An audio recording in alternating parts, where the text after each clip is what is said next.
In the grand chessboard of power, those who rule do not seek to enlighten the masses, they seek to keep them blind, obedient, and predictable. As Niccolò Machiavelli once observed, men are so simple and so much inclined to obey immediate needs that a deceiver will never lack victims for his deceptions. Stupidity, then, is not merely an accident of society. It is an asset to those who know how to wield it. A ruler who understands this fundamental truth does not wage war against ignorance. He cultivates it, directs it, and turns it into a weapon. The art of governance is not about spreading knowledge, but about mastering perception, about ensuring that people see only what you wish them to see and believe only what serves your ends. Those who naively think that truth alone will set them free fail to understand the deeper mechanics of control. Truth, in the wrong hands, is powerless. Lies, repeated often enough, become the foundation of reality.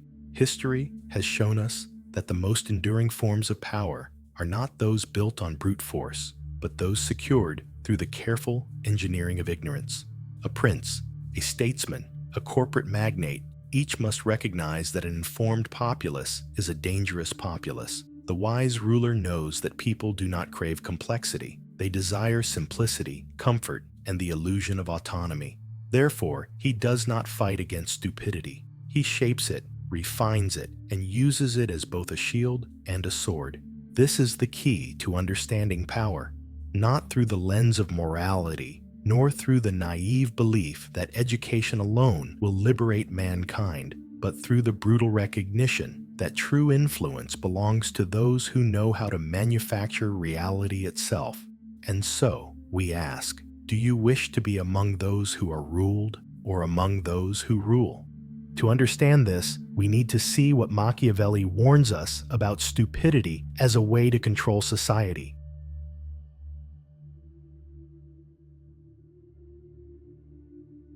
Machiavelli understood that power is never sustained through brute force alone.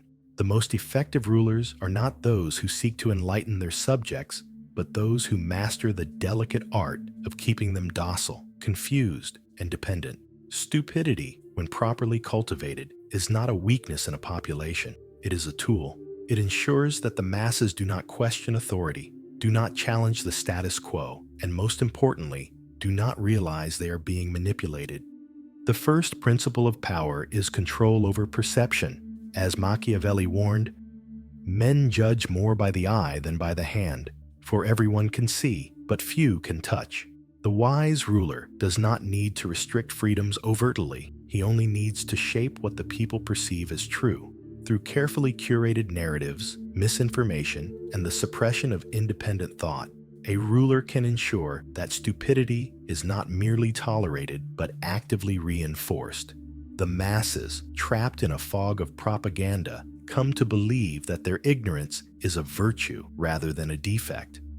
A Machiavellian leader does not argue with the people. He does not seek their understanding. Instead, he feeds them an illusion, one so simple and so comforting that they cling to it as truth. The most effective rulers create enemies, real or imagined, so that the people focus their frustrations outward rather than questioning those in power. Stupidity flourishes where fear and tribalism reign, where individuals reject logic in favor of loyalty.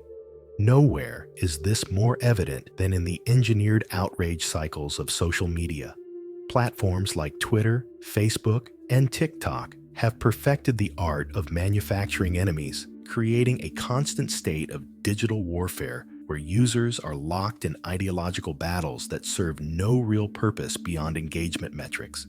Instead of questioning the structural forces that shape their reality, people are conditioned to direct their energy toward tearing each other apart. The algorithm does not promote truth, it promotes conflict. Viral posts are rarely those that encourage nuanced discussion. Rather, they are those that provoke the strongest emotional reactions: outrage, fear, and tribal loyalty.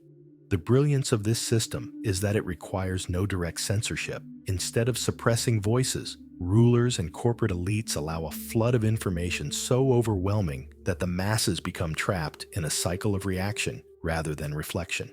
Political leaders and media outlets exploit this chaos by feeding tailored narratives to different factions, ensuring that each side believes the other is the true enemy. Meanwhile, the mechanisms of real power, the concentration of wealth, government overreach, and corporate monopolization continue unchecked.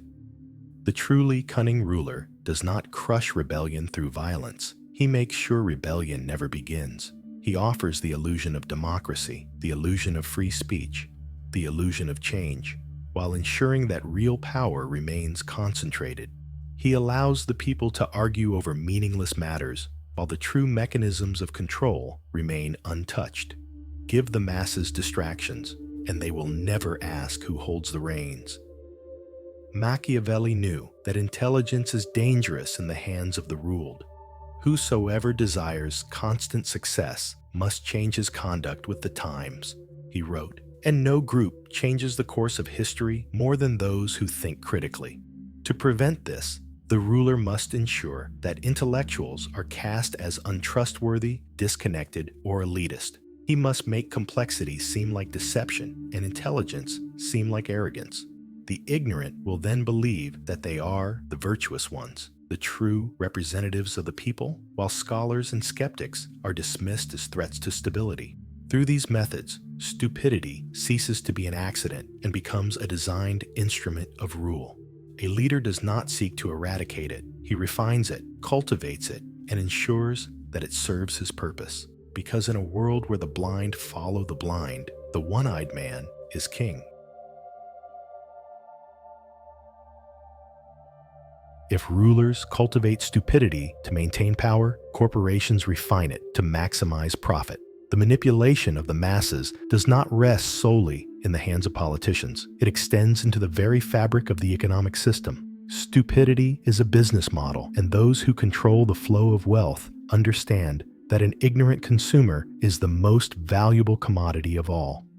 In the modern world, intelligence is not repressed by force. It is drowned in distractions. The rulers of today do not need to silence dissent when they can simply ensure that no one is paying attention. Social media, reality television, and addictive mobile games, these are the tools of pacification. A population consumed by an endless stream of entertainment, futile debates, and instant pleasures has no time or energy left to question the true workings of the system. Aldous Huxley predicted this fate in Brave New World, a society where domination was not imposed through repression but through overstimulation. The drug soma, the perfect tool of the state, was not a means of violent oppression, but a way to ensure that no one ever felt the need to resist. Control was not maintained by force, but by the promise of constant, effortless pleasure. In the real world, the role of soma has been replaced by a far more insidious drug, endless, mind-numbing content designed to hijack our attention and rewire our brains for consumption, not thought. Look no further than TikTok's brain rot effect, the erosion of attention spans, the glorification of stupidity, and the prioritization of instant dopamine over deep thought.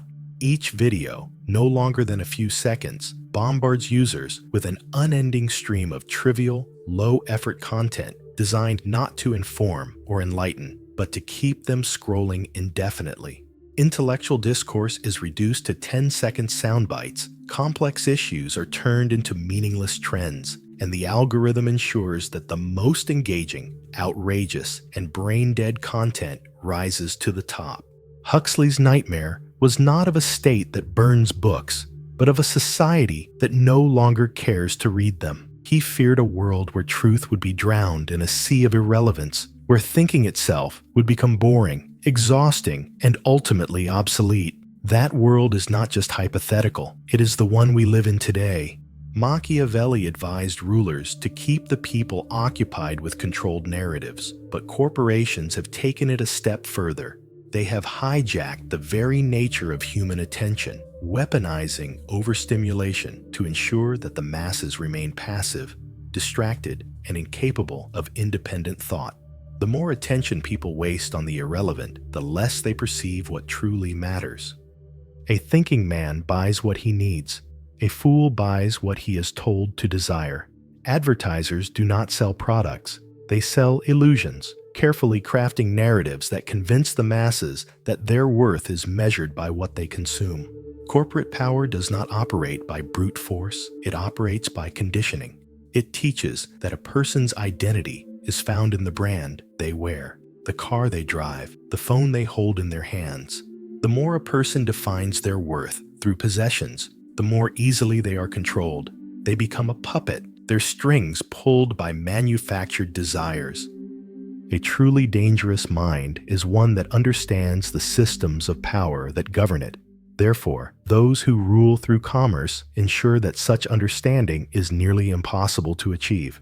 Legal contracts are written in incomprehensible language. Financial systems are designed to be opaque. Tax laws are endlessly convoluted. The average citizen is left confused, unable to navigate a system that was never meant to be understood, only obeyed. Machiavelli warned that a ruler must ensure that his subjects feel dependent on him. Corporations have perfected this strategy. They create problems only they can solve, trapping the population in an endless cycle of reliance.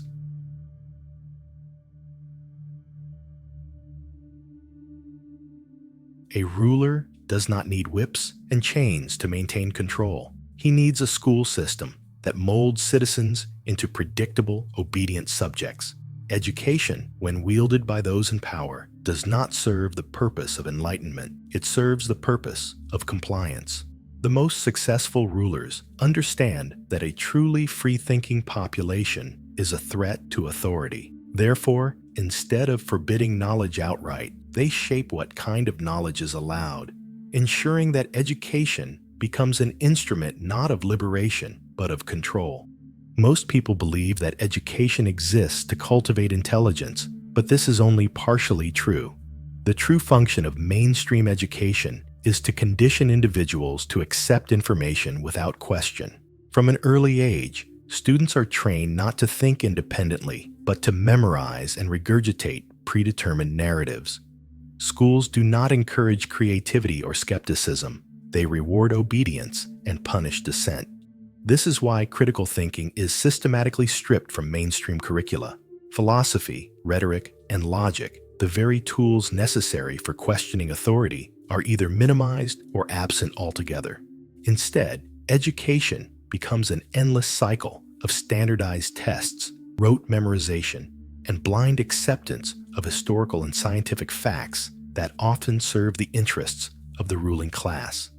A perfect modern example of this is how woke ideology has embedded itself into education, not as a subject for discussion, but as a dogma to be accepted without question. Under the banner of progressivism, schools now push a rigid moral framework that demands conformity rather than inquiry. Students are not taught to debate social issues, but to accept a singular narrative that labels dissent as harmful, hateful, or regressive. Concepts like intersectionality, privilege, and systemic oppression, once subjects of academic discourse, are now indoctrinated as undeniable truths, creating a generation that fears disagreement. Rather than training minds to think critically, this form of ideological education creates an environment where emotional response takes precedence over logic. Instead of engaging in historical and philosophical analysis, students are taught to react with moral outrage, ensuring that complex discussions are reduced to good versus evil dichotomies, leaving no room for nuance or independent thought. Just as religious institutions in the past dictated what could and could not be questioned, modern academia enforces its own sacred doctrines, silencing skepticism through social and institutional pressure. In a Machiavellian framework, power is best maintained when the populace not only follows orders, but believes that doing so is virtuous. Schools enforce this by fostering an environment where questioning the status quo is met with punishment. Those who challenge authority are labeled as disruptive, difficult, or rebellious, while those who comply are rewarded with academic success and social approval. This conditioning extends beyond the classroom. By the time students enter the workforce, They are accustomed to hierarchical structures where challenging superiors is seen as insubordination rather than initiative. A well-conditioned worker is not one who innovates, but one who conforms. Machiavelli understood that controlling the past is the key to controlling the future. Those in power ensure that history is rewritten in ways that justify the present order. In schools, students are often taught an idealized version of their nation's past, omitting or distorting events that might foster dissent. They learn patriotic myths rather than objective historical analysis, ensuring that loyalty to the state remains intact. Moreover, controversial ideas that challenge the legitimacy of power structures are subtly erased from education. Textbooks omit the brutal realities of colonialism, the failures of capitalism, or the dangers of unchecked authority. Instead, they focus on narratives that reinforce a sense of complacency and national pride, ensuring that the masses remain unaware of the true nature of the systems governing them. At the same time, woke ideology selectively amplifies certain historical injustices while ignoring others, ensuring that students develop a guilt complex or a victim mentality depending on which group they are placed in. Rather than learning history in its full complexity, students are taught a version of reality that serves political and social agendas.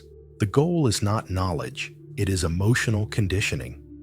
Education does not only teach what to think, it teaches how to feel about thinking. Success is equated with conformity, while failure is equated with deviation. Those who excel in following the rules of the system are rewarded with diplomas, career opportunities, and social status. Those who refuse to conform, who challenge established norms, are pushed to the fringes of society, labeled as failures or outcasts. This system is self-reinforcing. Those who succeed within it are the least likely to question its legitimacy, while those who struggle are often too consumed by their own hardships to mount any meaningful opposition. The result is a society where the vast majority accept their place in the hierarchy without ever questioning why it exists in the first place.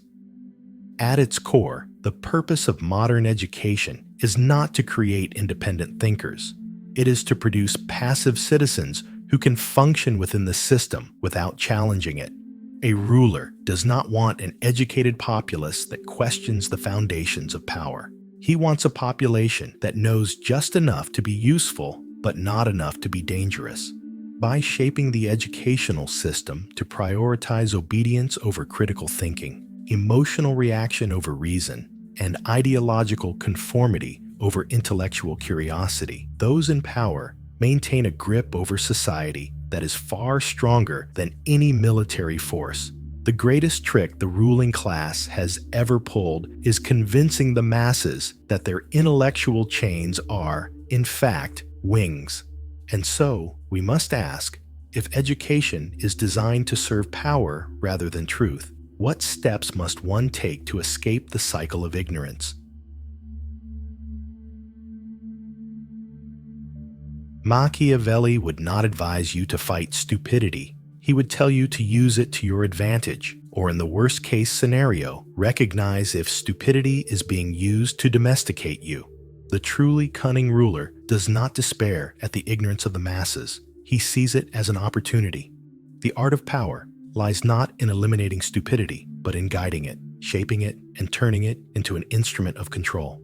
So, here's how you can see if they are using stupidity to control you. They control the narrative. Information is power, and the one who dictates the narrative dictates reality. People do not seek truth. They seek confirmation of their beliefs. A ruler must feed them a carefully curated version of reality, ensuring that the masses believe what is most convenient for those in control. The secret is to mix just enough truth with falsehoods to make deception indistinguishable from fact. They manufacture consent.